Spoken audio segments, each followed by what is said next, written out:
তাকিয়ে দেখেন, তাকিয়ে দেখেন। মিটফোর্ডে খুন হচ্ছে, গোপালগঞ্জে খুন হচ্ছে, জেলায় জেলায় চাঁদাবাজি হচ্ছে, দখলবাজি হচ্ছে, টেন্ডারবাজি হচ্ছে, খুনাখুনি হচ্ছে। এর গোড়ায় কে? ওয়াকারুজ্জামান, বিএনপির সালাউদ্দিন, আব্বাস, চাঁদাবাজ, টেন্ডারবাজ, রয়ের সমর্থন পুষ্ট আওয়ামী লীগ, যুবলীগ, ছাত্র দল, যুব দল, এসব কুত্তার বাচ্চারা বাংলাদেশে ছাত্রলীগ, যুবলীগ, ছাত্রদল, যুবদল এদেরকে যদি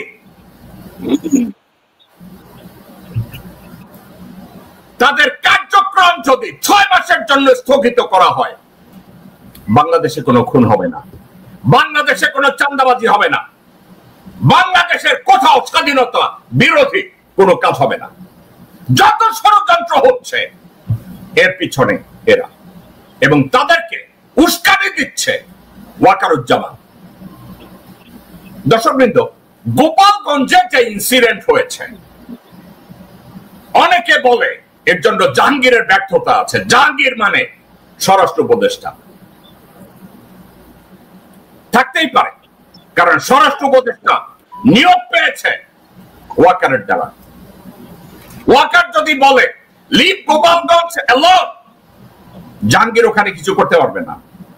এই বয়স্ক লোকটা সততা নিয়ে আমি প্রশ্ন করছি না, but he is loyal to general Waker.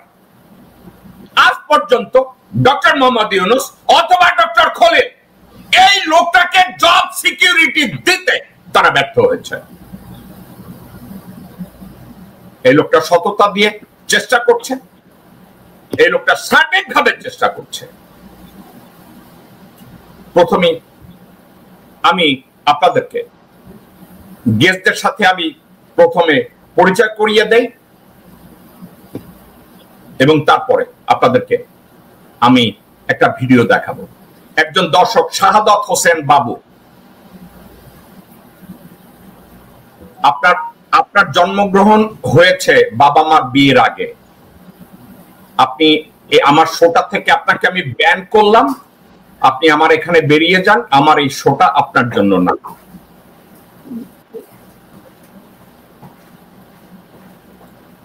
স্বাগত জানাচ্ছি অ্যাডভোকেট কাজী আব্দুল্লাহ আল মামুন, আপনাকে। আসসালামু আলাইকুম। ওয়ালাইকুম আসসালাম জাকব ভাই, এবং আপনার সহ-আলোচক ডক্টর আমাদের যে সেশন শুনলেন আলোচক বিন্দুকে সবাইকে বলছি। Okay, doctor S M Nausher Ali, আপনাকে স্বাগত জানাচ্ছি আজকের ইম্পর্টেন্ট আলাপ আলোচনা করার জন্য। আপনি আপনার ব্যস্ততম সময়ের মধ্যে আমার জন্য আজকে সময় বের করেছেন। আসসালামু আলাইকুম। ওয়ালাইকুম আসসালাম। সবাই অত্যন্ত ধন্যবাদ। গুরুত্বপূর্ণ বিষয়ে আজকে আলোচনা হবে, সেটা তাকে সংযুক্ত করার জন্য। তো আশা করি লাইভে যারা শুনছেন বা ভবিষ্যতে যারা শুনবেন তারা এটা থেকে অনেক কিছু জানতে পারবেন। ডক্টর নওশের আলী, আমি আপনার কাছ থেকে, আপনি বাংলাদেশে আছেন, আপনি গত 1-2 দিন ধরে যা কিছু হচ্ছে গোপালগঞ্জে এবং বাংলাদেশে, আপনি একজন আই উইটনেস, আপনি দেখেন সংবাদগুলো নিজেই সাথে সাথে পাচ্ছেন। আমি সিএনএন থেকে, বিবিসি থেকে এবং সিবিএস থেকে আমি খবরগুলো, এবিসি থেকে আমি যতগুলো পাওয়ার আমি পেয়েছি, এগুলো নিয়ে আমি পরে কথা বলি। কিন্তু আপনি এই গোপালগঞ্জ সম্পর্কে কতটুকু জানেন, আপনি যদি দয়া করে আমাদের সাথে শেয়ার করেন। ধন্যবাদ। আসলে আমি তো আর ওখানে, আপনি আই উইটনেস বলছেন, আমি এখানে আই উইটনেস না, কারণ আমি ওখানে স্পটে ছিলাম না। আমিও যা জেনেছি আসলে আমাদের এখানকার সংবাদ মাধ্যম এবং সেখান থেকে আসা কিছু আমাদের পেশেন্টদের কাছ থেকে এগুলো জানা গেছে যে সেখানে মানে যারা এই সবারই একটা কথা সেখানে সবাই বলছে, সেটা হচ্ছে পুলিশের ব্যর্থতা ছিল, মানে আইন শৃঙ্খলা রক্ষাকারী বাহিনীর এখানে ব্যর্থতা ছিল। তারা এখানে পর্যাপ্ত আপনার মানে নিরাপত্তার ব্যবস্থা করতে পারে।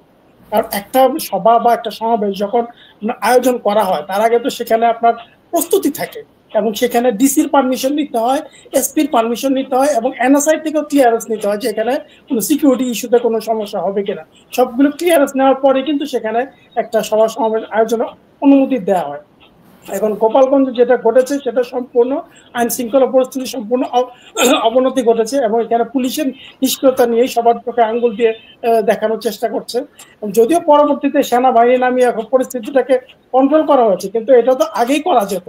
আগে যদি তারা পর্যাপ্ত পরিমাণ পুলিশ মোতায়েন থাকতো, সেনাবাহিনী বা বিজিবি মোতায়েন থাকতো, এবং সেখানে যদি সমাবেশটা সুন্দরভাবে হতো, তাহলে এটা একটা ভালো মেসেজ দিত আর কি। কারণ গোপালগঞ্জটা আসলে কোনো বিচ্ছিন্ন কোনো দেশ না, এলাকা না, বাংলাদেশের ভিতরেই তো একটা জায়গা, এবং একজন নাগরিক হিসেবে যে কারোরই রাইট আছে দেশের যে কোনো জায়গাতেই সমাবেশ করা, এবং রাষ্ট্রের দায়িত্ব হচ্ছে সেটা পূর্ণ নিরাপত্তা বিধান করা। কিন্তু এই ক্ষেত্রে দেখা যাচ্ছে যে রাষ্ট্র সম্পূর্ণ ব্যর্থ হয়েছে এখানে নিরাপত্তা দিতে, যার ফলশ্রুতিতে এই ঘটনাটা ঘটেছে, এবং এখানে ব্যাপক ক্ষয়ক্ষতিও হয়েছে। এবং এখন পর্যন্ত খবর পাওয়া মতো আমার কাছে যে খবরটা আসছে যে 6 জন নাকি ইতিমধ্যে মারা গেছে, এবং বেশ কিছু জন আহত হয়েছে, এবং সেখানে আপনার জেলখানাতেও আপনার আক্রমণ করা হয়েছিল, এবং জেলে ভাঙচুর করা হয়েছে। তারা ওই কয়েদিদেরকে মুক্ত করার চেষ্টা করছে, যদিও পুলিশের দাবি হচ্ছে যে ওখান থেকে কাউকে এখন পর্যন্ত তারা বের করে নিয়ে আসতে পারেনি। তারা শুধুমাত্র হামলা করেছিল, কিন্তু মেইন গেট তারা ভাঙতে পারেনি। আর ওদিকে যে নেতা যারা ছিল এনসিপির, ওই সার্জিস এবং ওই যে নাহিদ, তাদেরকে আর্মি প্রোটেকশন দিয়ে ওখান থেকে সেফলি তাদের নিয়ে আসা হয়েছে।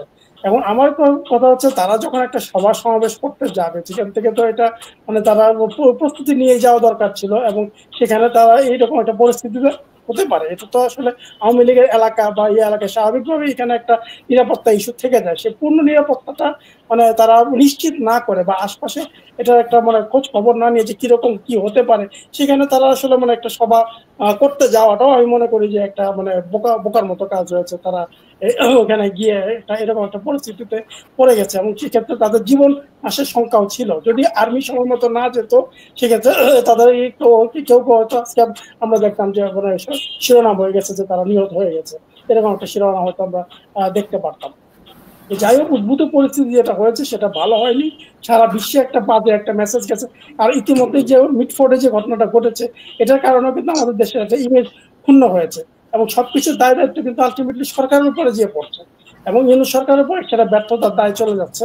এর ফলে যেটা হচ্ছে যে ওনার যে সাকসেসগুলো, সেই সাকসেসগুলোকে এখানে ম্লান করে দেওয়া হচ্ছে এই পরিস্থিতি, এই সমস্ত পরিস্থিতিগুলোর কারণে। এবং এটার জন্য স্বরাষ্ট্র উপদেষ্টা যিনি আছেন, তিনিও এর দায় এড়াতে পারেন না। আমি মনে করি যে আসলে উনি যদি মনে করেন যে তিনি পারতেছেন না, বা ওনার কোনো সমস্যা হচ্ছে, বা এমন কোনো মানে সম্মান থাকতে থাকতে ওনার পদত্যাগ করে চলে যাওয়া উচিত। ধন্যবাদ। আমি আপনাকে একটা কথা জিজ্ঞাসা করি, বাংলাদেশের ডিজিএফআই, এনএসআই এন্ড ইন্টেলিজেন্স এবং সেনাবাহিনী, র্যাব, এরা এখনো ওয়াকারের কাছ থেকে অর্ডার নেয়। এদের স্বরাষ্ট্র মন্ত্রণালয়ের অধীনে থাকার কথা, কিন্তু তারা এখনো কন্ট্রোল বাই জেনারেল ওয়াকার। একটা কথা, আইন শৃঙ্খলা পরিস্থিতিতে ম্যাজিস্ট্রেসি পাওয়ার দেওয়া আছে ওয়াকারের উপরে, মিলিটারির উপরে। আপনি যে কথাটা বলছেন আমি আপনার সাথে একমত, যে সরকার ব্যর্থ হয়েছে। এখানে একটা জায়গায় একটা ইভেন্ট তৈরি করার আগে পারমিশন লাগে, প্রিপারেশন লাগে, সিকিউরিটি দেখে, সার্বিকভাবে দেখে। আপনার কি অবস্থার দৃষ্টিতে এটা মনে হয় না যে ওয়াকার গোপালগঞ্জে যে এ ধরনের একটা সমাবেশ করতে গেলে এনসিপি দ্বারা, যাদের দ্বারা হাসিনা পালাইছে, যাদের দ্বারা হাসিনা বাধ্য হয়েছে দেশ স্বার্থে, সেখানে যদি এনসিপি ওখানে যায়, আপনার কি মনে হয় না এটা দেশের ওয়াকার জানে, স্বরাষ্ট্রমন্ত্রী জানে, আইন শৃঙ্খলা বাহিনী জানে, বিজিবি জানে, সবাই জানে? এটা কি কারো অজানা থাকার কথা? না না, এটা তো অজানা কি হবে? তারা তো ঘোষণা দিয়ে গেছে, এমন তো না যে তারা হুট করে ওখানে চলে গেছে। ওখানে ঘোষণা দিয়ে গেছে। গোপালগঞ্জে এ ধরনের একটা ইভেন্ট করতে গেলে এ ধরনের একটা উদ্ভূত পরিস্থিতি তৈরি হতে পারে, কারণ গোপালগঞ্জ, টুঙ্গিপাড়া এগুলো হইতেছে রেড জোন। এই রেড জোনে এ ধরনের ইনসিডেন্ট হতে পারে। এটা কি ইন্টেলিজেন্স রিপোর্টে আগে জানার কথা কিনা? অবশ্যই জানার কথা। অবশ্যই যদি ইন্টেলিজেন্স কাজ করে তাহলে অবশ্যই এটা জানার কথা। যদি অকর্মা হয়ে বসে থাকে তাহলে তো আর তারা কি করবে? আমি যদি লজিক্যালি বলি, ওয়াকার, ডিজিএফআই ডিজি, ছাত্রলীগের আর্ম ক্যাডার জাহাঙ্গীর, এরা জানে, এবং বিজিবির হেড জানে যে ওখানে এ ধরনের সমস্যা হবে। হওয়ার পরে তারা যদি ওয়াকার, যদি স্বরাষ্ট্র উপদেষ্টা লেফটেন্যান্ট জেনারেল জাহাঙ্গীরকে বলে পুট ইউর deaf ear, মানে ওখানে দেখার দরকার নাই, হিয়ার নাথিং সি নাথিং। সাবজেক্টটা যদি এ ধরনের দাঁড়ায়, আমি যদি এ ধরনের বলি, ওয়াকার ইচ্ছাকৃতভাবে জাহাঙ্গীরকে বলেছে তুমি এ ব্যাপারে অ্যাক্ট করো না, কোন ইন্টেলিজেন্সের ওখানে কভার করো না। এনসিপির হাসনাত আব্দুল্লাহ, এনসিপির আসিফ মাহমুদ আমাকে উলঙ্গ করে দিছে, তো ওরা যদি ওইখানে যায় ওদেরকে খুন করে ফেলো, ওরা জাহান্নামে যাক, আই ডোন্ট কেয়ার। আমি যদি এই দাবিটা করি, আপনার কাছে কি অযৌক্তিক মনে হয় না লজিক্যাল মনে হয়? লজিক্যাল। আমি আপনার কাছে ব্যাক করব, অ্যাডভোকেট কাজী আব্দুল্লাহ আল মামুন, আপনার কাছে যাব। আপনাকে আমি যদি জিজ্ঞাসা করি, ওয়াকারের যদি এই মুহূর্তে জুডিশিয়াল পাওয়ার থাকতো এবং আরো যদি তার ক্ষমতা থাকতো, সে গুম করে ফেলবে, আপনার কি মনে হয় না সে এনসিপি নাহিদ, আসিফ, আব্দুল্লাহ এদেরকে গুম করে খুন করে ফেলতো? আপনার মনে হয় না ওয়াকার এটা করতো? এরা তো অনেক চেষ্টাই করেছে, না কি দিছে, ধমকি দিছে, ভাই করতো। আচ্ছা, ঠিকই। ডক্টর নওশের একটা কথা বলছে, এ ধরনের একটা ইভেন্ট গোপালগঞ্জে করতে গেলে এখানে আপনার মনে হয় না এখানে ইন্টেলিজেন্স রিপোর্ট ওয়াকারের কাছে ছিল যে এখানে এ ধরনের একটা পরিস্থিতি তৈরি হবে? সবই ছিল। আমি তো অ্যাড করি এখানে পিনাকি গতকাল রিপোর্টে বলছে, ভাই ইলিয়াসও বলছে। না ভাই, আমি জানি না আপনি পিনাকিকে ইলিয়াসকে, আমি এদের নামও শুনি নাই, কিন্তু আমি আপনার কাছে জিজ্ঞাসা করছি যে কথাটা ওখানে সীমাবদ্ধ থাকেন। পিনাকি বা ইলিয়াস ইন্টেলিজেন্স ব্রিফিং নেয় না, ইন্টেলিজেন্স ব্রিফিং নেয় মির্জা ফর ওয়াকার। না, এটা বলছে না, এটাকে সমর্থন করছে আজকে কালকে সরব ভাইটা তার বলছে। এখানে কি আমি কারো সমর্থন চাইতেছি? না। তাহলে আপনি আতাইরা সমর্থন নিয়ে কথা বলেন কেন? আমার কারো সমর্থনের দরকার নাই, লজিক্যাল কথা বলেন। ইন্টেলিজেন্স ব্রিফিং নেয় ওয়াকার, ডিজিএফআই ব্রিফিং নেয় ওয়াকার, এনএসআই ব্রিফিং নেয় ওয়াকার, ডিবি ব্রিফিং নেয় ওয়াকার, এনএসআই ব্রিফিং নেয় ওয়াকার, সিআইডি ব্রিফিং নেয় ওয়াকার, এবং ওয়াকার নিজে এএসইউ আর্মি সিকিউরিটি ইউনিটের ব্রিফিং নেয় ওয়াকার। Yes or no? এটা নেয় তো? এই ব্রিফিং যদি ওয়াকার নেয়, তাহলে ওয়াকার জানতো গোপালগঞ্জে কি হবে? আপনার মনে হয় না জানতো? আপনি জানতো এটা ষড়যন্ত্রের পার্ট, আমি সেটাই তো বলতেছি, আপনি তো কথা বলতে দেন না। এটা জানার পরে তাহলে আপনার মনে, আমি যদি দাবি করি স্বরাষ্ট্র উপদেষ্টা জাহাঙ্গীরকে বলছে ডু নাথিং, আপনার এটা মনে হয় না? মনে হয় না? অফকোর্স স্বরাষ্ট্র মন্ত্রণালয় ওয়াকারের সাথে জড়িত। স্বরাষ্ট্র মন্ত্রণালয় এই লোকটা incapable, he is not in a position to make a independent and effective decision. আপনারটা মনে হয় কিনা? অফকোর্স তাই মনে হয়। স্বরাষ্ট্র উপদেষ্টাকে যদি লোকজন বলে, স্বরাষ্ট্র উপদেষ্টাকে আমি দোষ দেব।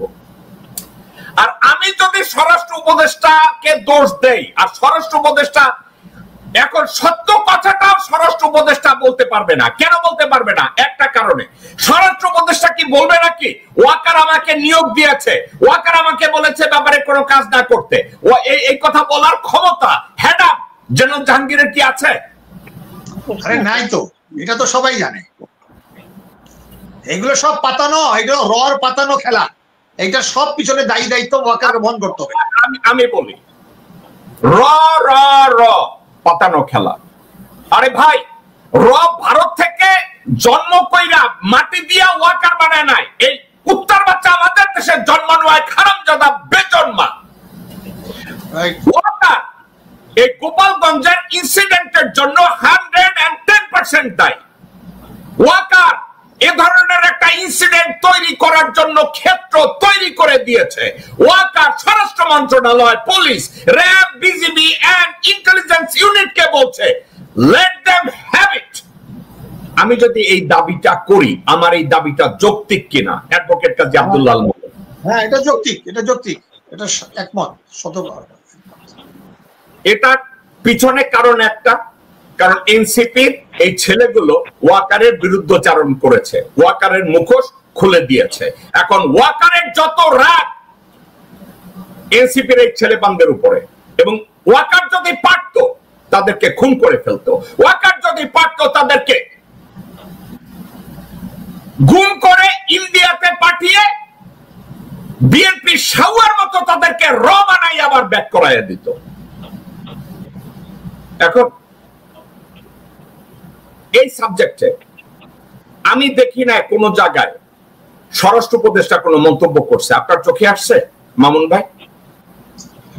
আমি তো আপনাকে যদি বলতে দেন তাহলে বলবো, নাহলে আপনার সাথে হ্যাঁ নার মধ্যে শেষ করে দেবো। না বলেন। আমি আজকের অনেক গুরুত্বপূর্ণ কাজ ছিল, পেশাগত কাজেও আমার ক্ষতি হয়েছে এই কয়েকদিন। আর আজকে আমি কয়েক ঘন্টা পরে দেখছি, অবজার্ভ করছি, সেটা আমি আপনাকে বলছি। এটার পিছনে সকলকে না জানায় কিছু লোক জানতো, তাদেরকে চোরকে বলে চুরি করো, ব্যস্ত করে সজাগ থাকো, ওয়াকার এই খেলা খেলছে, এই ছেলেদেরকে উস্কাইয়ে দিছে। এর পিছনে ওয়াকারও জানতো। এইখানে পিনাকি তাদের ফেসবুকে প্রকাশ্য বলছে এবং ইলিয়াসও বলছে। এখন এই ইলিয়াস এবং পিনাকিকে সবাই প্রশ্ন করতেছে, আপনি কেন ছেলেদের উস্কাইয়া পাঠাইলেন? এবং পিনাকি তো গত সপ্তাহে গর্ব করে বলছে তারই নির্দেশে নাকি 32 নম্বর ভাঙা হয়েছে। এখন কোন দিন নাকি পিনাকি বলবে সেই নাকি বিপ্লবের সবচেয়ে হতার কথা। মানে পিনাকি, কনক সরোয়ার আর ইলিয়াস, এরা যদি মনে করে তাদের নির্দেশে এই এনসিপি চলে, এই তারাই যদি মনে করে যে আসিফ মাহমুদ প্যারিসে আসছিল, সে বলছে যে প্যারিসে আসছিল আসিফ মাহমুদ মন্ত্রী মর্যাদায়, তার সাথে দেখা করার জন্য, তো এইসব কথাবার্তা যারা নাকি কোনো রাজনীতির সাথে সম্পর্ক দায়িত্ব নিবে না, কখনো জামাতকে উস্কায়, কখনো বিএনপিকে উস্কায়, কখনো এনসিপি কে উস্কায়, এইগুলোর সাথে যদি ওয়াকারের সমন্বয় না থাকে, শোনেন জাসদকে আমরা বলেছিলাম ভারত বিরোধীদের নামে ভারতের স্বার্থ রক্ষা করে। এখন যদি এই লোকগুলো যারা এদেরকে পিছনে উস্কাচ্ছে, এনসিপির মধ্যে বিভক্তি করতেছে, এনসিপির সাধারণ জনগণের প্রতি সমর্থন আছে, আমারও সমর্থন আছে, কিন্তু কিছু কিছু এনসিপির মধ্যে গন্ডগোল লাগাচ্ছে। আমি পরিষ্কার ভাবে অবজার্ভ, আপনার সাথে একমত না হতে পারেন, আমি মনে করি যে আজকে এটাকে ব্যর্থ করে দেওয়ার জন্যই এই ঘটনা ঘটাইছে এবং দেখাইছে টেলিভিশনে যে কিভাবে ওরা আর্মির গাড়ির মধ্যে ওই যে সদবা গাড়িতে পালাচ্ছে। তো এইটা তো লজ্জার বিষয়, তারা কেন পালাবে? ভাই আমার কথাটা একটু শুনেন। আপনাকে আমি থামাইছি দুইটা কারণে, এখানে দুইটা দিক। একটা হচ্ছে এনসিপি দায়িত্ব জ্ঞানহীনের মতো কেন অ্যাক্ট করেছে, এটা একটা দিক। আর আরেকটা দিক হলো এনসিপি ওখানে ইভেন্ট করতে গিয়েছে, সেখানে সরকারের ব্যর্থতা, তাদেরকে নিরাপত্তাটা দিতে পারে নাই। আমি আপনাকে থামাইছি একটা কারণে, কারণ আপনি আলোচনায় গোলায়া ফেলান। আমি এই মুহূর্তে ফোকাস করতে চাচ্ছি সরকারের ব্যর্থতা। এই আলোচনাটা সরকারের সাবজেক্টে শেষ হওয়ার পরে আমি এনসিপির ব্যর্থতায় যাব, কিন্তু আপনি দুইটাকে মারতেছেন দেখা আমি ঠিক আছে, হ্যাঁ প্রথমটার সাথে একমত 100%, যেটাকে বললাম। ওকে, সরকারের ব্যর্থতার দিকে আমি যাই। আপনি ডক্টর নওশের, আমরা ডক্টর মোহাম্মদ ইউনূসকে সাপোর্ট করি। ডক্টর মোহাম্মদ ইউনূস এবং তার অন্তর্বর্তীকালীন সরকারকে আনকন্ডিশনাল সাপোর্ট করি, তারা যা করে। এখন ডক্টর মোহাম্মদ ইউনূস এবং ডক্টর খলিল, তারা দুইজনেই জানেন যে স্বরাষ্ট্র উপদেষ্টা যে জাহাঙ্গীরকে ওনারা অ্যাপয়েন্টমেন্ট দেয় না, জাহাঙ্গীরকে অ্যাপয়েন্টমেন্ট দিছে ওয়াকার। রাইট, জাহাঙ্গীর এই মুহূর্তে স্বরাষ্ট্র উপদেষ্টা, সে কি ডক্টর ইউনূসের কাছে অনুগত, ডক্টর খলিলের কাছে অনুগত, না জেনারেল ওয়াকারের কাছে অনুগত? জেনারেল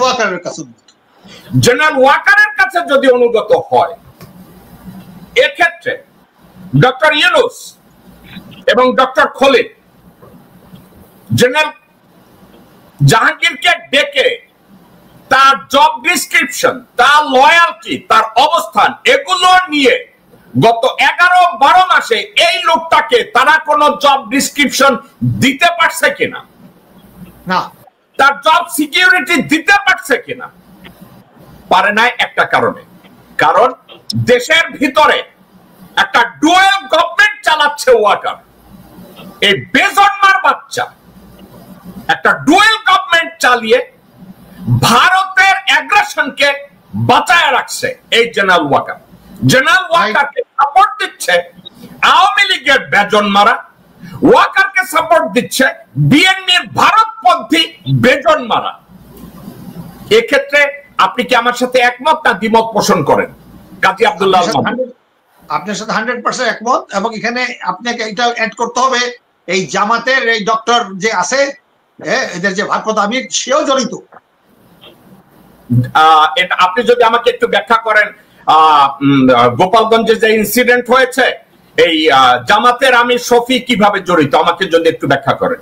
আমি জামাতের যে শফিকুর রহমান এই কিছুদিন আগেই প্রকাশ্য বলছে যে এই দেশে দুইটাই রাজনৈতিক শক্তি আছে, একটা হলো আর্মি আর একটা জামাতি, এবং তারা সব সময় যারা কমিউনিস্ট করে তাদেরকে কাফের বলে।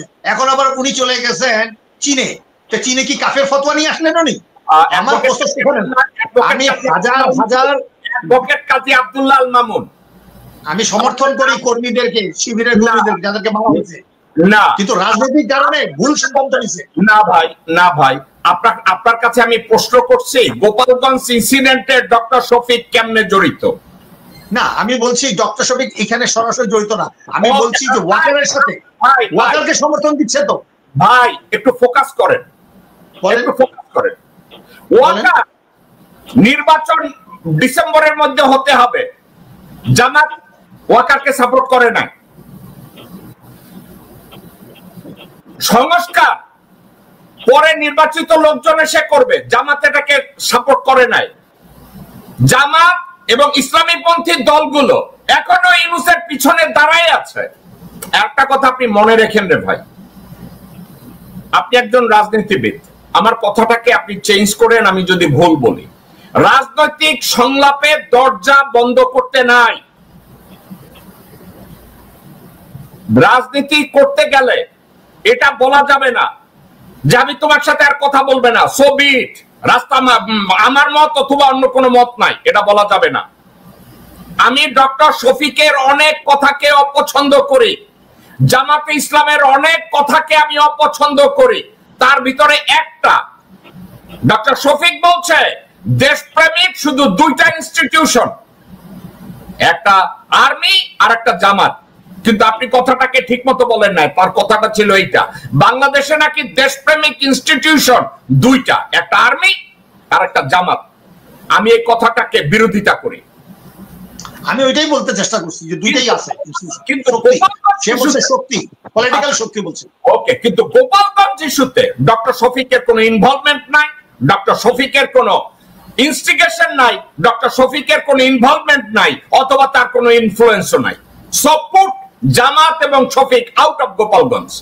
আপনার কাছে আমার কথা হচ্ছে ডক্টর মোহাম্মদ ইউনূস এবং doctor Khalil as of today তাদের স্বরাষ্ট্র উপদেষ্টা তাদের নিয়ন্ত্রণে নাই, পররাষ্ট্র উপদেষ্টা তাদের নিয়ন্ত্রণে নাই, ডিজিএফআই তাদের নিয়ন্ত্রণে নাই, এনএসআই তাদের নিয়ন্ত্রণে নাই, আর্মি সিকিউরিটি ইউনিট তাদের নিয়ন্ত্রণে নাই, সিআইডি তাদের নিয়ন্ত্রণে নাই, জুডিশিয়ারি তাদের নিয়ন্ত্রণে নাই। তাহলে তাদের নিয়ন্ত্রণে আছেটা কি?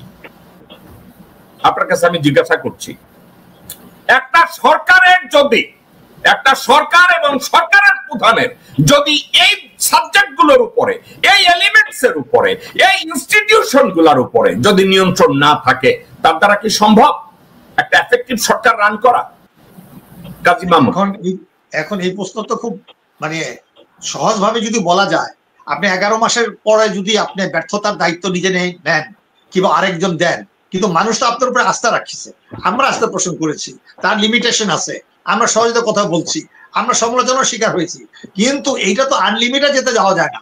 হয় উনি প্রেস কনফারেন্স করবেন, আন্তর্জাতিক প্রেস করতে বলুক যে আমি ওয়াকারকে স্যাক করলাম এই কারণে, হোম মিনিস্টারকে স্যাক করলাম এই কারণে, এবং যারা যারা আছে তাদেরকে সকলকে নির্বাচনের আগে বিচার করা, মানুষের মৌলিকতা বাস্তবায়ন না করার আগে কোনো নির্বাচন হবে না। উনি যে ডেটটা দিছে সেই ডেটটা স্থগিত ঘোষণা করুক, তারপর আমার কথা হলো আর বলা হবে না যে এখন যে পিআর নিয়ে যে দেখা গেল যে পিআর চরমনাই জামাত এবং এরা এনসিপিরা মিলে একদিকে করলো, বিএনপির সাথে একটা মনে হয় বিএনপি ভার্সেস জামাত এই একটা গন্ডগোল লাগাই দিল, এরকম তো আমরাও প্রত্যাশা করি না। কাজে এইগুলো দেখতে হবে ডিপ রুটেডলি ভাবে। আপনার মতে আমি একমত যে এখানে সরাসরি জামাত ইনভলভ না, কিন্তু আজকে দেখা যাচ্ছে বিএনপির এক শ্রেণী, আপনি বিএনপি উচ্চ নেতাকে সমর্থন করেন, আমরাও বলছি যে এই মতো যদি খালেদা জিয়া তারেক জিয়া যদি বলে হবে না।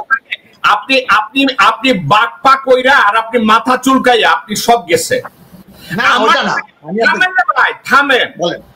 আমার চেয়ে বিএনপি রে গালি দিছে অনলাইনে, আমি সেটাই বলছি, তো আমি ওইটাই বলছি বিএনপির চারপাশে, ওইটা আমি শেষ করে দিলাম, আমি বলছি বিএনপির চারপাশে যারা নাকি আওয়ামী রিপ্রেজেন্ট করতেছে, এই যে এত ফজা বলেন মুখ বলেন 1 ডজন নাম বলছেন, এটা তো আমি আপনার সাথে কতবার বলেছি।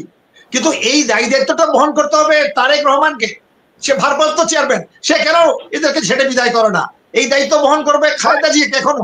আপনি সেটা বলছি ভাই, আপনার অন্যদিকে যান না। এখন আচ্ছা, একটা কথা আমরা কনক্লুড করি, গোপালগঞ্জ ইস্যুতে আমি আর আপনি, আমি জেকব মিল্টন এবং আপনি অ্যাডভোকেট কাজী আব্দুল্লাহ মামুন, ডক্টর নওশেদ যে কথাটা বলেছে আমরা তার সাথে একমত।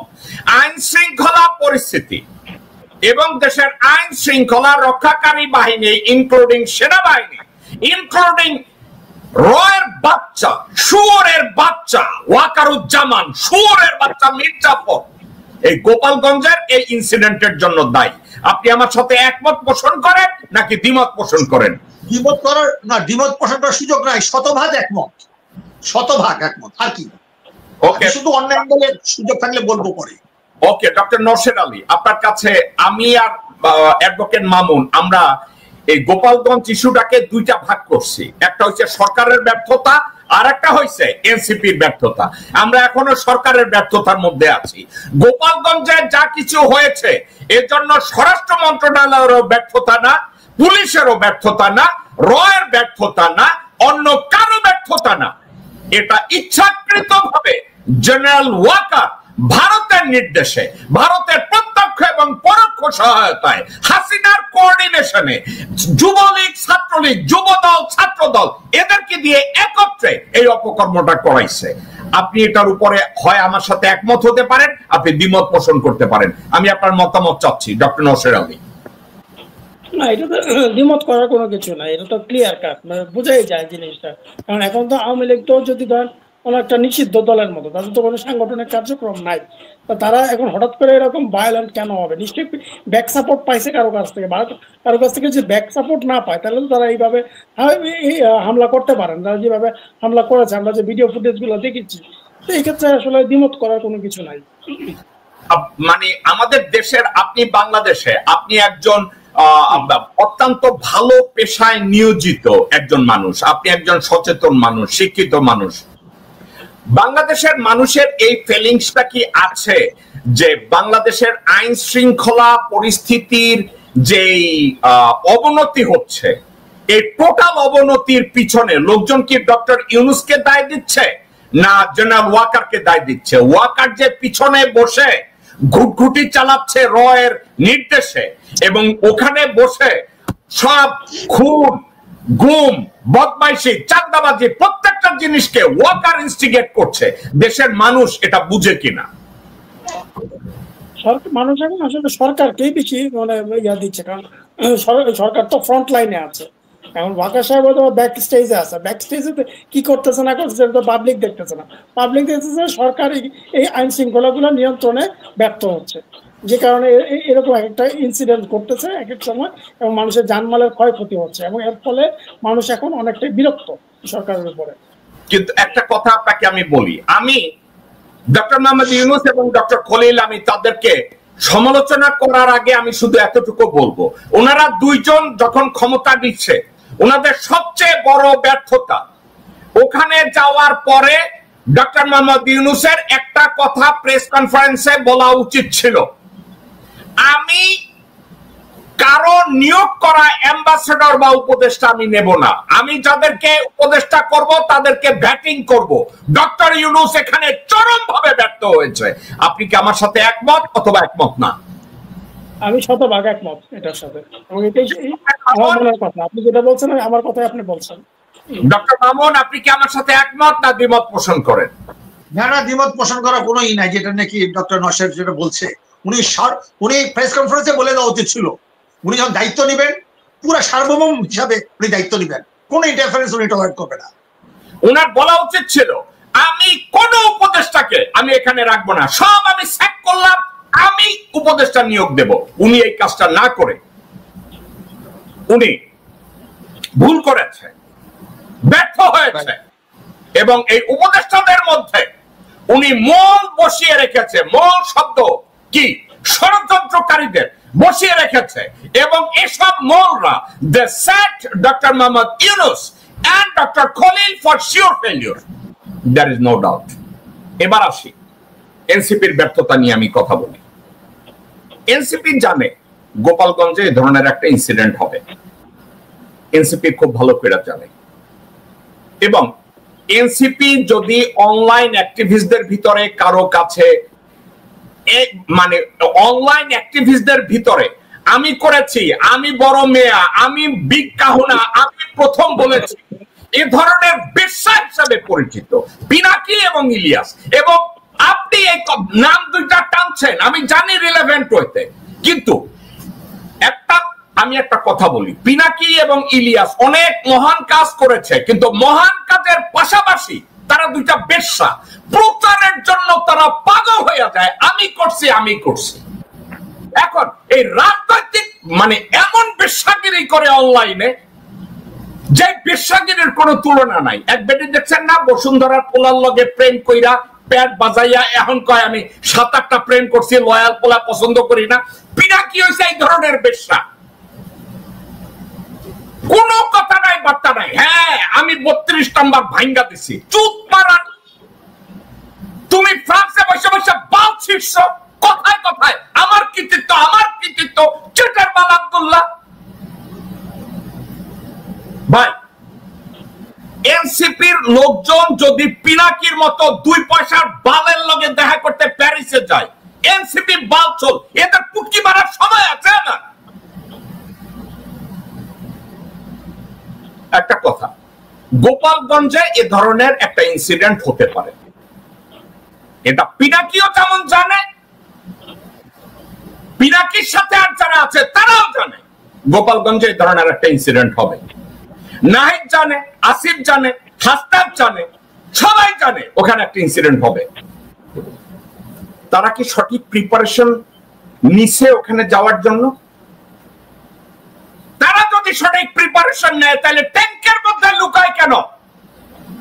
তারা যদি সঠিক প্রিপারেশন নেয় তাহলে এসপির অফিসে পলায় কেন?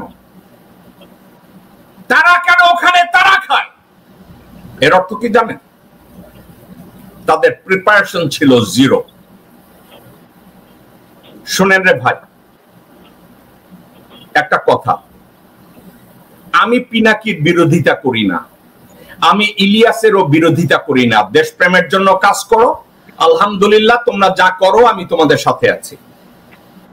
কিন্তু আতলামি যখন করে, আতলামি আমি করেছি আমি করেছি আমি করেছি, কেউ যদি একটা পাপ মারে বাংলাদেশে, প্যারিসে বসে চেটের বাল আমি করেছি, শালার আমি করেছি,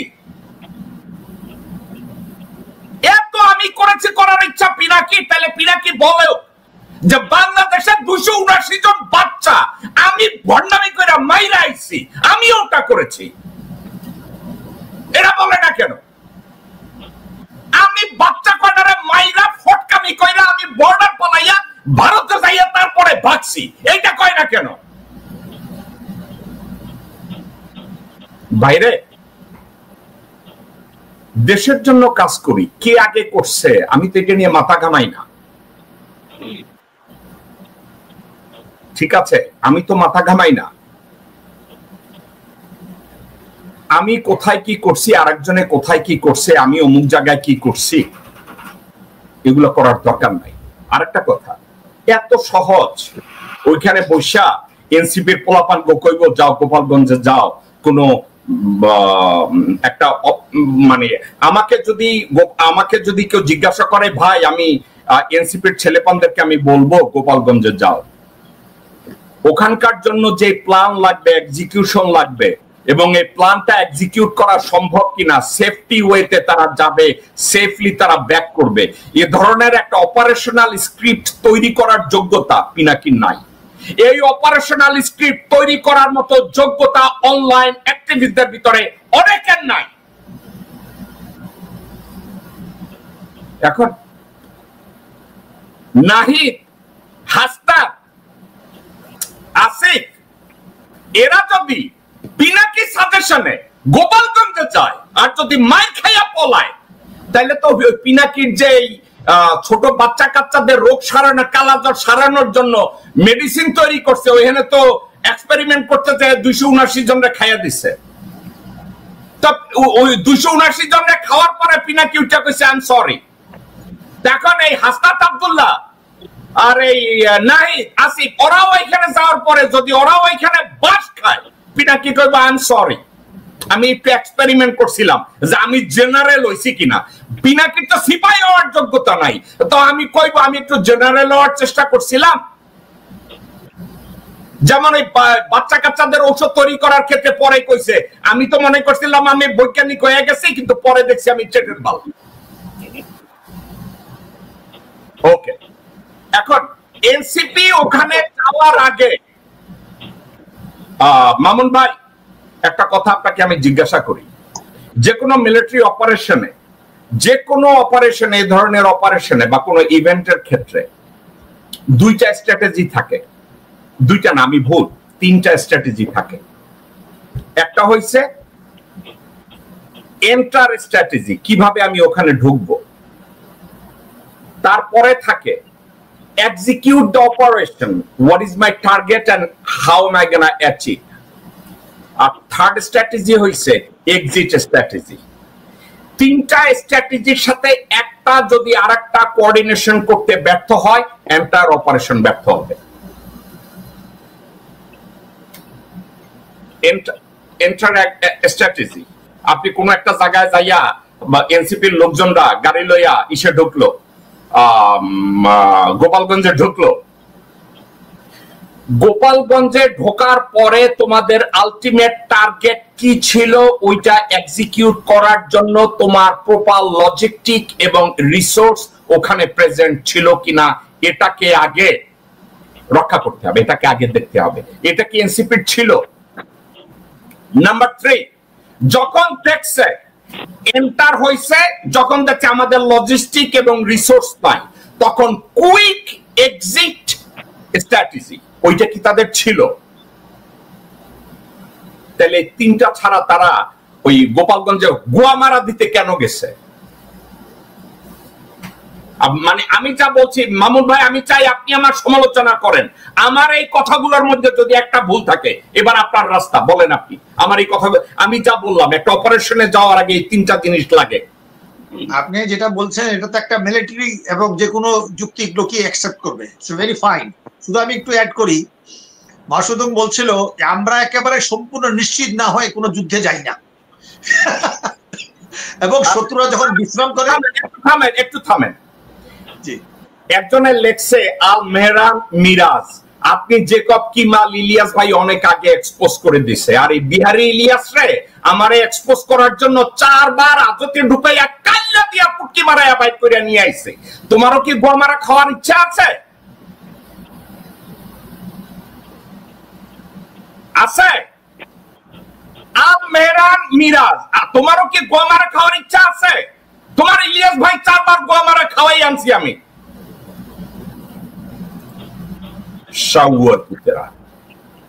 ওকে, বলেন আপনি। তো এটাই হলো যে আপনি যে তিনটা স্ট্র্যাটেজি কথা বললেন, এই তিনটার একটাও তারা ওইভাবে নেয় নাই।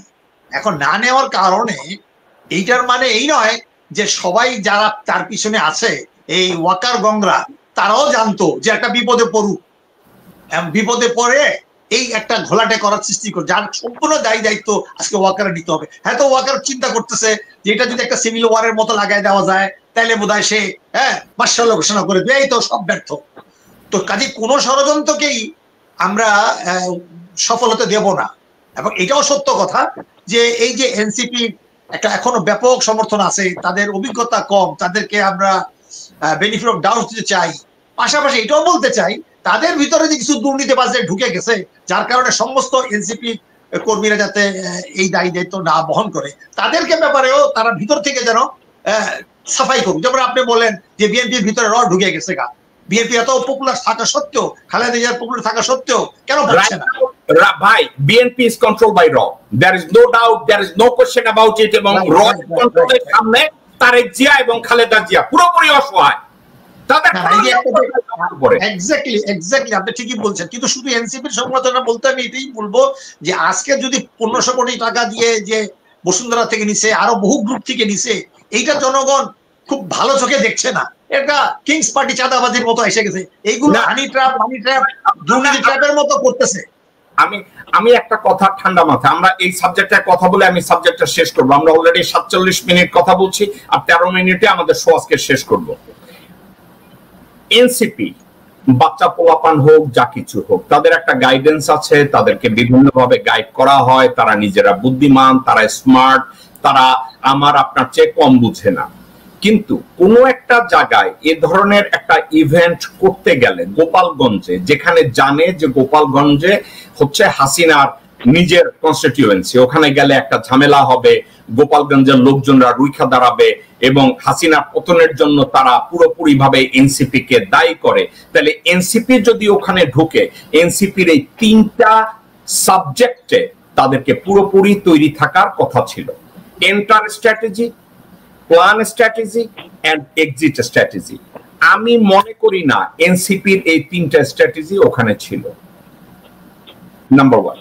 নাম্বার 2, সরকার, মানে সরকার বলবো না, ওয়াকার চরম ভাবে এনসিপি কে একটা মাইক দিয়ে দিছে।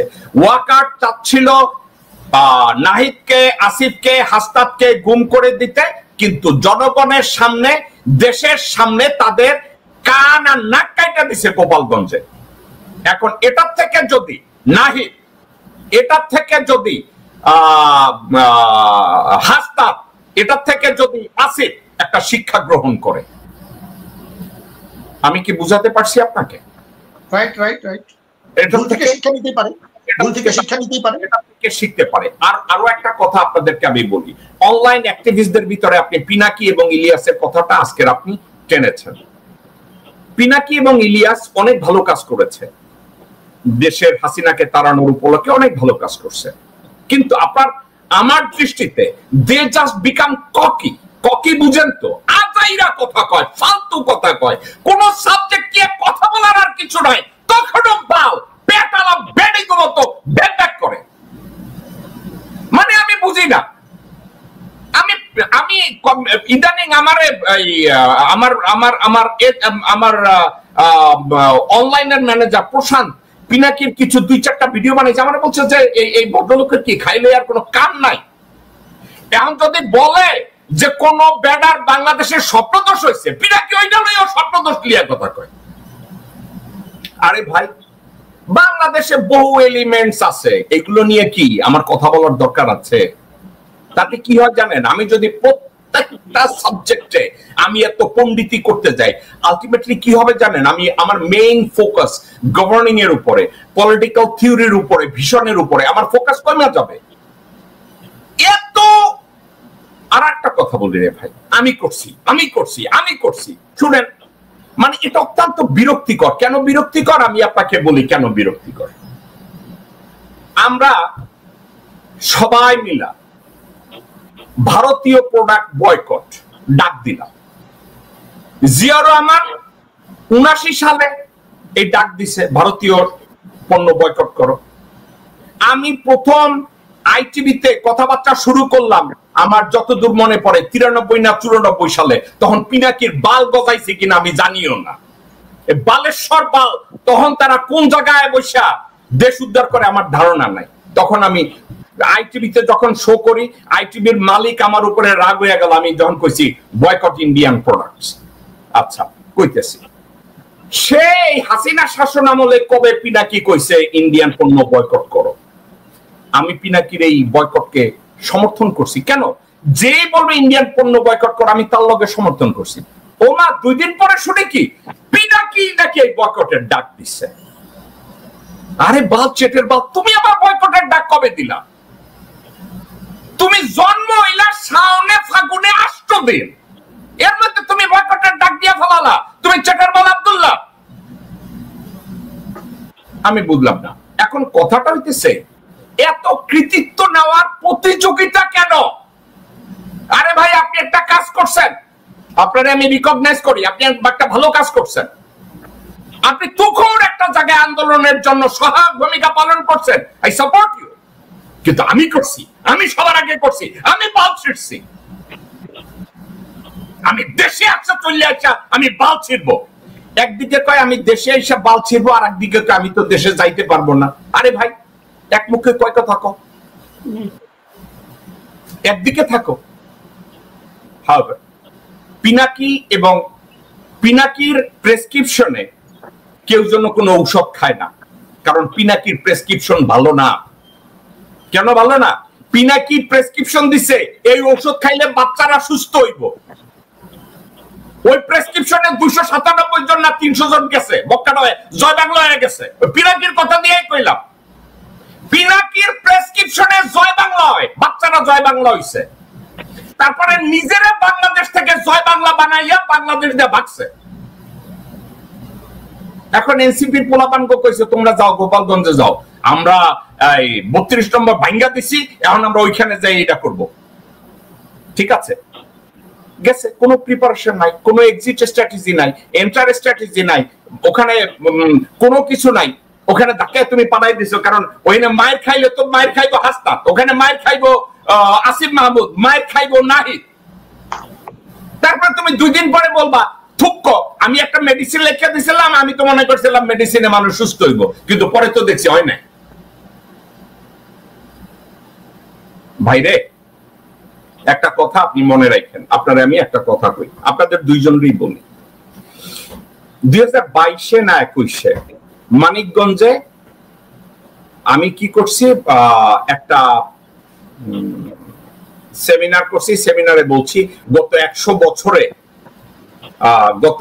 বছরে হাসিনা ছিল সবচেয়ে নিকৃষ্ট স্বৈরশাসক। এই পোস্টার শেয়ার করছিল মানিকগঞ্জের 2 জনে, কুমিল্লা থেকে 3 জন, চিটাগং থেকে 1 জন, টোটাল 4-5টা মানুষকে গ্রেফতার করা হইল, হাসিনা অ্যারেস্ট করাইল। আমি কিন্তু ওই 4-5 জন মানুষকে আমার পোস্ট শেয়ার করার কথা বলি নাই, কিন্তু তারা করছে, ভালো মনে কইরা করছে। মামুন ভাই এবং নওশের ভাই, আপনারা কি জানেন এই 5টা মানুষকে যতক্ষণে আমি হাজত থেকে বের করতে না পারছি, আমি ততক্ষণ অনলাইনে ছিলাম, টাকা খরচ করতে রইছি, লয়ারের পিছনে খরচ করছি, পুলিশে পয়সা দিছি ওই 5 জন মানুষকে জন্য না পিটায় কেউ। ঠিক আছে, কারণ কি জানেন, আমার একটা জিনিস পোস্ট করার জন্য যদি এই লোকগুলো হাজতে যায়, আমার বিশাল দায়িত্ব রে ভাই। তাইলে আমি তাদেরকে ব্যাকআপ করছি। তো অনলাইন অ্যাক্টিভিস্ট যারা আছেন তাদের প্রতি আমি কৃতজ্ঞ, কিন্তু আপনারা রেকলেস এ ধরনের কথাবার্তা বলেন না। কথা বলার সুযোগ পাইলেই ব্যাক করতে হবে সব সাবজেক্টে। একটু ম্যাচিউর হন রে ভাই, নিজের বয়সকে একটু ইজ্জত করেন, নিজের অবস্থানকে একটু ইজ্জত করেন। কোন একটা সাবজেক্ট সম্পর্কে সব সাবজেক্টে আপনার আঙ্গুলবাজি করতে হবে। যে আইডিয়া নামে এক দর্শক ভাই, আপনার বাপের নাম কুত্তা আর মায়ের নাম ছাগল, আপনি একটা নাম পর্যন্ত দিতে পারেন নাই। আপনি পিনাকিরে নিয়ে বাজে কথা বলার অধিকার আপনার নাই পিনাকির তুলনা। ভাই আপনার মায়ের বাপের নাম কি কুত্তা আর মায়ের নাম হায়না, একটা নাম পর্যন্ত দিতে পারলেন না আমারে গালি দেওয়ার জন্য। আপনারা আমি ব্যান করলাম না, কারণ আপনার মতো হারামজাদা আমার দরকার নাই। ওকে, এখানে আসসালামু আলাইকুম ভাই, এখানে কাদা ছোড়াছুড়ি না, আত্মসমালোচনা। আপনি আমারে সমালোচনা করেন, লজিক্যাল কথা বলতে গেলে আত্মসমালোচনা, এটাকে অ্যাকসেপ্ট করতে যদি না পারে অন্যদিকে যান। ঠিক আছে, একটা সাবজেক্ট আমি জানি, সেটা হচ্ছে ভুল আমি করলেও ভুল, ভুল আমার আব্বা করলেও ভুল, এটা ভুল। গোপালগঞ্জের সাবজেক্টটায় আমরা অতিষ্ঠ। গোপালগঞ্জের এই ইভেন্টে সরকার যেমন দায়ী, সরকার না, আমি ওয়াকারকে যেমন 110% দায়ী, সমানভাবে এনসিপি দায়ী। কারণ এনসিপি রেকলেসলি ওখানে গেছে, এটা জানার পরে।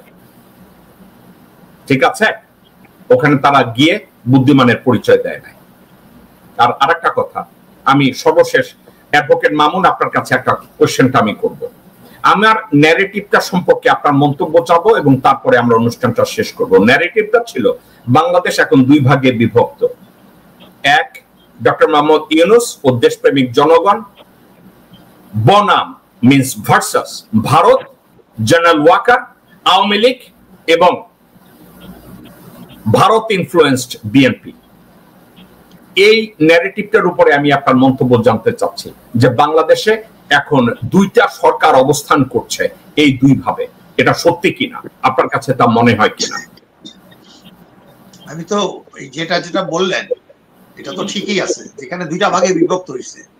একটা তো এই যে আজকে যে আপনার 16ই জুলাই যে স্বৈরাচারী বিরোধী যে আন্দোলন সূচনা হয়েছিল আবু সাইদের আত্মত্যাগের মধ্য দিয়ে, তো সেখান থেকেই তো জাতি বেছে নিছে যে একটা হলো ভারতীয় আগ্রাসন বিরোধী এই আন্দোলনের মূল লক্ষ্য ছিল, এবং সেই অর্থে এবং ভারতের পক্ষে ডাইরেক্টলি ইনডাইরেক্টলি ইনক্লুডিং আপনি যেটা বলেন যে জামাতের কিছু কিছু ভুল হইতে মধ্যে, এখানে তো আপনার ডক্টর সাহেব তো বলছেন যে এখন মাফ করে দেওয়া, ফ্যাসিজম বলা যাবে না, ভারতের সম্পর্ক রাখতে হবে, এই কথা তো কনফিউশন হয়েছে। তো কাজেই আমাদের বক্তব্যটা হলো যে আজকে ভারতীয় আগ্রাসন থেকে মুক্তি পাইছি আমরা, অর্ধ মুক্তি হোক না যাই হোক না কেন, বাকি যে প্রেতাত্মা যারা আছে তাদেরকেও সমূল উৎখাত করতে হবে। তবে একটা সিস্টেম পরিবর্তন না করে শুধু ব্যক্তি এবং দল পরিবর্তন লাভ হবে না। তো সেটাকেই আজকে আমরা বলতে চাচ্ছি, এটাকে দীর্ঘায়িত করা হোক এবং তাড়াতাড়ি নির্বাচনের নামে যারাই বলুক না কেন, এটা যেমন ঠিক না, তেমনি আজকে যেসব মানে দল পরিবর্তন করে, আপনি বললেন যে রং, টাকার রং যেমন কোনো নাই, সন্ত্রাসী কোনো রং নাই, তারা আজকে এনসিপিতে ঢুকে যাবে। কিছুদিন আগে তারা ছাত্রলীগ করতো, তখন শিবির লীগ করে, কিছুদিন যুবলীগ করতো, এখন যুব দল গেলে, এবং বিএনপি কিছু নেতারা বলে আসলে ক্লিন লোকগুলোকে ঢুকাও। তো এইটা তো ভালো লক্ষণ না। আর যতক্ষণ পর্যন্ত ওয়াকার থাকবে, ওয়াকারের গম থাকবে, এখানে 40-50 জন জেনারেল, 100 জন সেক্রেটারি, এই যে আপনার যে মাফিয়া থাকবে, এই যে বসুন্ধরা গম, এইগুলোকে সকলের, ইভেন এখানে প্রথম আলো, এই মতিউর রহমান থেকে শুরু করে এই ডেইলি স্টার, দিল্লি স্টার, এই সবগুলোকে আইনের আওতা আনতে হবে। এইটা হলো পলিটিক্যাল লক্ষ্য। ওকে, ঠিক আছে। তবে ইউনূসের হাত শক্তিশালী করা সম্ভব হবে, তা না হলে ইউনূস সাহেবকে দোষ দিয়ে কোনো লাভ নাই।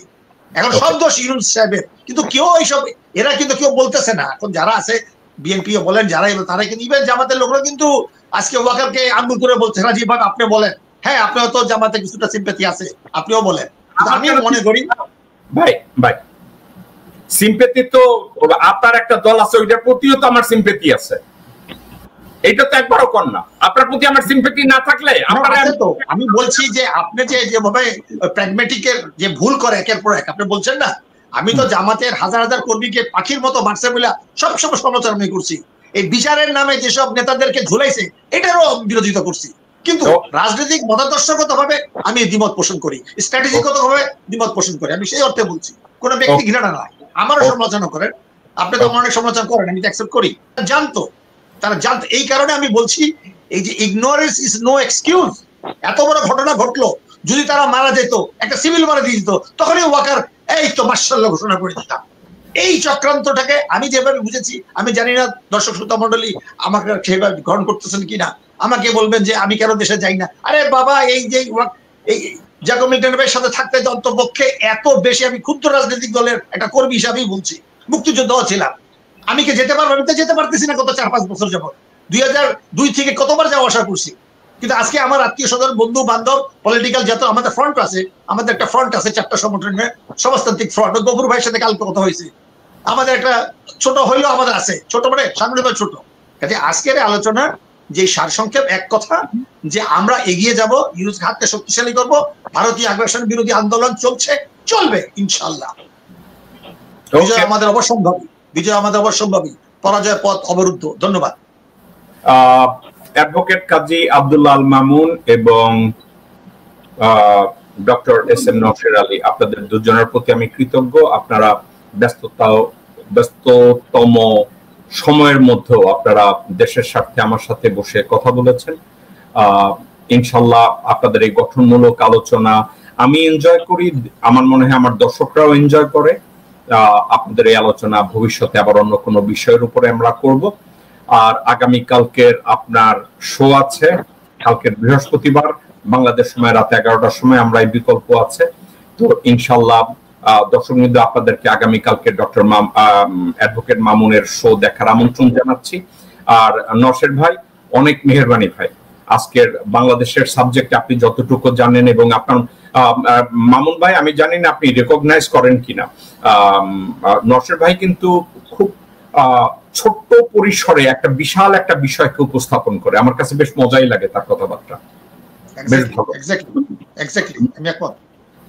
নওশাদ ভাই খুব সাহসী, ডক্টর নওশাদ খুবই সাহসী, উনি যেটা মনে করেন স্পষ্ট বলেন। এরকম সাহসী 10টা ডাক্তার হইলে আমরা আগে যাবো ইনশাআল্লাহ। এখন দেশে যে প্যারালাল দুইটা গভর্নমেন্ট চলছে এ ব্যাপারে কারো কোনো বিতর্ক থাকার কথা না, ঠিক আছে? দুইটা প্যারালাল গভর্নমেন্ট বাংলাদেশে চলছে। সোফার আমরা ডক্টর মোহাম্মদ ইউনূস এবং ডক্টর খলিলকে আমরা সমর্থন করি, কিন্তু আমার কেন যেন মনে হয় পুরা দেশের উপরে ডক্টর মোহাম্মদ ইউনূসের অন্তর্বর্তীকালীন সরকার প্রধান হিসাবে যে নিয়ন্ত্রণ থাকার দরকার, আমি মনে করি ভারতের প্রত্যক্ষ এবং পরোক্ষ সহায়তায় ওয়াকার এবং অন্য দুই বাহিনীর প্রধান ডক্টর মোহাম্মদ ইউনূসের অথরিটিকে বিভিন্নভাবে সে চ্যালেঞ্জ করছে। আর ডক্টর মোহাম্মদ ইউনূস এবং ডক্টর খলিল, আমি জানি না তাদের ম্যানেজমেন্টের স্টাইল হয়তো আমার চেয়ে অনেক ভালো, লেখাপড়া তাদের অনেক ভালো, তাদের দৃষ্টিভঙ্গি আমার চেয়ে অনেক ভালো, কিন্তু সোফার আমি ওনাদের এই বিষয়গুলোর উপরে আউটসে যে ওনার ব্যর্থতার কথা বলার চেয়ে আমি বলবো আমি এবং জনগণ একটু কনফিউজড। ডক্টর ইউনূস যদি দেখেন সরকারের উপরে তার নিয়ন্ত্রণ নাই, ডক্টর ইউনূস যদি দেখেন তাকে ইন্টেলিজেন্স ব্রিফিং দেওয়া হয় না, ডক্টর ইউনূস যদি দেখেন অনেক উপদেষ্টা যারা ডক্টর ইউনূসের প্রতি লয়াল না ওয়াকারের প্রতি লয়াল, ডক্টর ইউনূসের এক্ষেত্রে স্ট্রং কিছু সিদ্ধান্ত নেওয়া উচিত, কিন্তু উনি সিদ্ধান্তটা নিচ্ছেন না। উনি ওনার রুমের মধ্যে বসায় রাখছে আওয়ামী লীগের লোকজন, ওনার নিজের সচিবালয়ের মধ্যে ডান পাশে বা পাশে একেবারে সচ্চা আওয়ামী লীগের লোকজন বসায় রাখছে, মোমেনের আত্মীয় স্বজনদের বসায় রাখছে, আব্দুল মাল মোহিত তার আত্মীয় স্বজন বসায় রাখছে। তো সেভাবে আমি জানি না। ডক্টর ইউনূস রুমের মধ্যে বসে যদি পাদ মারে বাইরে চলে যায়, ইন্ডিয়ান হাই কমিশনে 2 মিনিটে চলে যায়। ডক্টর ইউনূস সকালবেলা 1 গ্লাস পানি কয়টার সময় খায় ভারতীয় হাই কমিশন তা জানে। তাহলে ডক্টর ইউনূসের একেবারে কাছে কারা আছে, তারা কি রিলায়েবল? আমি জানি না। সরকারের দিক থেকে ডক্টর মোহাম্মদ ইউনূস এবং ডক্টর খলিল, আমার কামনা যেন উত্তরোত্তর খুব তাড়াতাড়ি দেশের পুরো সরকারের নিয়ন্ত্রণটা যদি আপনাদের হাতে থাকতো, তাইলে গোপালগঞ্জে এই ইনসিডেন্টটা হতো না।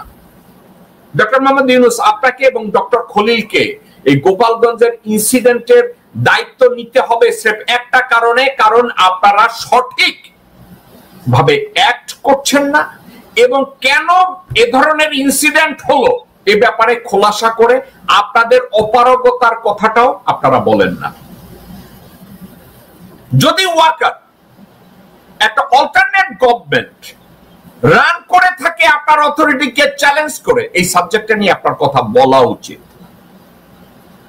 আপনার হাতে কিছু করার নাই এটা ঠিক না, আপনি করতে পারছেন না, আপনাকে করতে দেয়া হচ্ছে না।